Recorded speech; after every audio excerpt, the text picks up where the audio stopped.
बहुत समय पहले की बात है।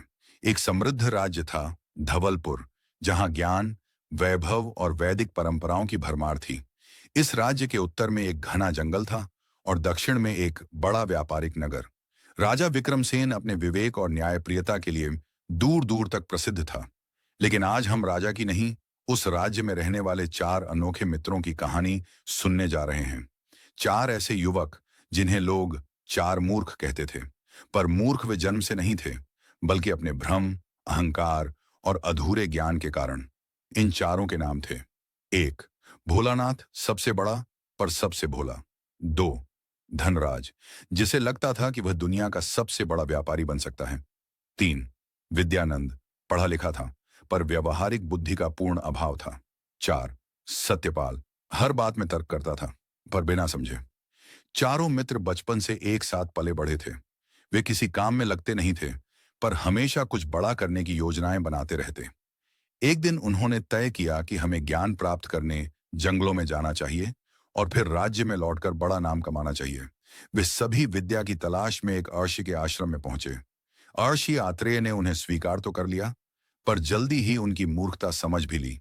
एक दिन अर्षि ने उन्हें एक परीक्षा दी। एक मरा हुआ शेर जंगल में पड़ा था। उन्होंने कहा, यदि तुमने सही शिक्षा ली है तो इसे फिर से जीवित करके दिखाओ। विद्यानंद ने गर्व से कहा, मुझे जीवन दान मंत्र आता है। धनराज बोला, अगर ये जीवित हो गया तो हम इसे बेच सकते हैं। सत्यपाल ने कहा, पहले यह सिद्ध करना होगा कि यह वास्तव में मरा है। भोलानाथ बोला, मुझे डर लग रहा है, इसे मत छुओ।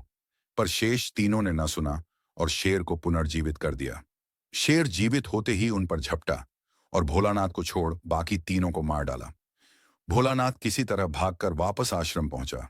आर्षि ने उसे आश्रय दिया और समझाया, अधूरा ज्ञान विनाश का मार्ग होता है। कुछ वर्ष बीते और भोलानाथ ने समझदारी से काम लेना शुरू किया। लेकिन अब कहानी वहीं नहीं रुकी। राज्य में चार और नवयुवक दोस्त बने, जिनके नाम पुराने चारों जैसे थे। नया भोलानाथ, नया धनराज, नया विद्यानंद और नया सत्यपाल। इनमें वही मूर्खताएं दोहराई जाने लगीं, लेकिन इस बार उनका लक्ष्य था राजमहल तक पहुंचना। चारों मित्रों ने एक योजना बनाई।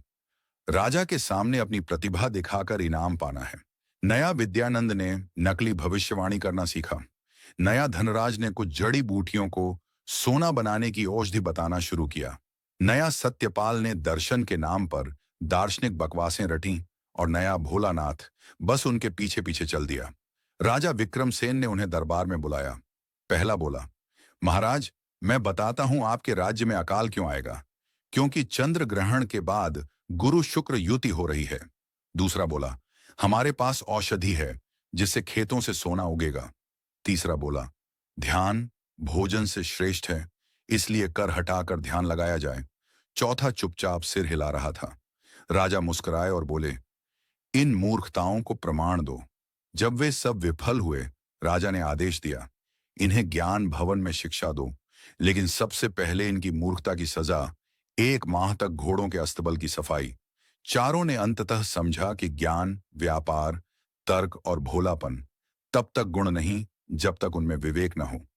उन्होंने अस्तबल में रहकर सबसे पहले श्रम करना सीखा, फिर अपने अपने क्षेत्रों में सच्ची मेहनत की और वर्षों बाद उन्हीं चारों में से एक राज्य का मंत्री बना। एक वैद्य, एक शिक्षक और एक साधु। चार मूर्खों की कहानी केवल एक हास्य कथा नहीं है। यह समाज में मौजूद उन लोगों का प्रतिबिंब है जो बिना सोचे समझे निर्णय करते हैं, अधूरे ज्ञान पर गर्व करते हैं और बिना तर्क के तर्क देते हैं। कहानी सिखाती है कि ज्ञान का घमंड विनाश लाता है, विवेक ही सच्चा बल है। हर युग में मूर्खता नए रूपों में जन्म लेती है और अंततः सुधार संभव है, यदि सीखने की इच्छा हो। भाग 2। धवलपुर राज्य में वर्षों बीत गए। राजा विक्रमसेन वृद्ध हो चुके थे और अब राज्य की जिम्मेदारी उनके पुत्र युवराज आदित्य सेन ने संभाली थी, जो एक चतुर पर नई सोच का समर्थक शासक था। पहले की तरह अब भी मूर्खता कहीं ना कहीं राज्य के गलियारों में छिपी रहती थी, पर इस बार वह बुद्धिमानी का मुखौटा पहनकर आई। पहले के चार मूर्ख अब समझदार हो चुके थे और अपने अपने क्षेत्रों में नाम कमा चुके थे, पर वे यह नहीं जानते थे कि उनके ही पद चिन्हों पर चलने वाले चार नए युवक एक नई किस्म की मूर्खता का प्रदर्शन करने वाले हैं। इस बार मूर्खता विद्या और विज्ञान की ओट में। इस बार 4 नए युवक थे। 1, प्रज्ञाराम, बहुत पढ़ा लिखा, ग्रंथों का झांता पर हठी। 2, चतुर्मल, चालाक व्यापारी जो मूर्खों को चकमा देकर कमाई करता था। 3, गौरव सेन, तर्क का बादशाह जो हर बात को प्रश्नों में बदल देता था। 4, विनीत, सबसे सरल पर सबसे अधिक दूसरों से प्रभावित। चारों ने मिलकर एक विचार बनाया, बुद्धि को बेचो। वे धवलपुर में बुद्धि बाजार नामक योजना लेकर आए। घोषणा हुई, अब आप धन देकर बुद्धि खरीद सकते हैं। मूर्खता समाप्त, ज्ञान आरंभ। राज्य भर में उत्सुकता फैल गई। लोग आने लगे, रुपये देने लगे और बदले में उन्हें दिए जाते शब्दों के पर्चे जिनमें विचित्र सूत्र, तर्क या कविताएं होती। युवराज आदित्य सेन को यह विचार दिलचस्प लगा, पर साथ ही शंका भी हुई। उन्होंने अपने मंत्री से कहा, यदि ये युवक वास्तव में बुद्धिमत्ता बेच रहे हैं तो क्यों न इन्हें दरबार में आमंत्रित कर सत्यता परखी जाए। चारों को राजसभा में बुलाया गया। प्रज्ञाराम ने कहा, मैंने ऐसी नीति रची है जिससे कोई मूर्ख कभी मूर्ख रह ही नहीं सकता। चतुर्मल बोला, हमारी व्यापार योजना ने 3 महीने में 500 स्वर्ण मुद्रा। गौरव सेन ने युवराज से प्रश्न किया, क्या सत्य वही होता है जो आंखों से देखा जाए या जो बुद्धि माने? और विनीत ने कुछ नहीं कहा, बस सिर झुकाकर बाकी की बातों पर सहमति जताता रहा। युवराज मुस्कुराए। उन्होंने कहा, क्या आप मुझे एक दिन में बुद्धिमान बना सकते हैं? प्रज्ञाराम बोला, बिल्कुल। उसी दिन युवराज को पर्चा दिया गया। जो दिखे वह सत्य नहीं, जो न दिखे वह भ्रम नहीं। प्रश्नों की गहराई ही उत्तर का निर्माण करती है। बुद्धिमान वही जो मूर्ख समझा जाए।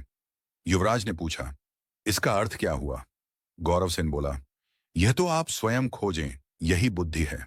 युवराज ने एक योजना बनाई। उन्होंने पूरे राज्य में घोषणा करवाई, कल राज्य में मूर्खता की नीलामी होगी। जो सबसे बड़ी मूर्खता करेगा उसे पुरस्कार मिलेगा। यह अजीब घोषणा थी। पूरे नगर में शोर मच गया। प्रज्ञाराम और उसके साथियों ने कहा, यह तो हमारा अवसर है, हम दिखाएंगे कि असली मूर्ख कौन है। अगले दिन सभा लगी। मूर्खताएं प्रस्तुत की जाने लगीं। एक आदमी लौटा लेकर घोड़ा नहला रहा था। दूसरा एक मरे हुए तोते से संवाद कर रहा था। तीसरे ने दावा किया, मैं हवा से रोटियां सेंकता हूं। और जब नंबर आया प्रज्ञाराम और उसके साथियों का, उन्होंने मंच पर आकर घोषणा की, हमने पूरे राज्य को बेचा हुआ ज्ञान बांटकर मूर्ख बनाया और लोगों ने हमें गुरु समझा। क्या इससे बड़ी मूर्खता कुछ हो सकती है? सभा में सन्नाटा छा गया। युवराज खड़े हुए और बोले, असली मूर्खता यही है जब कोई मूर्ख खुद को ज्ञानी समझे और दूसरों को मूर्ख बनाए।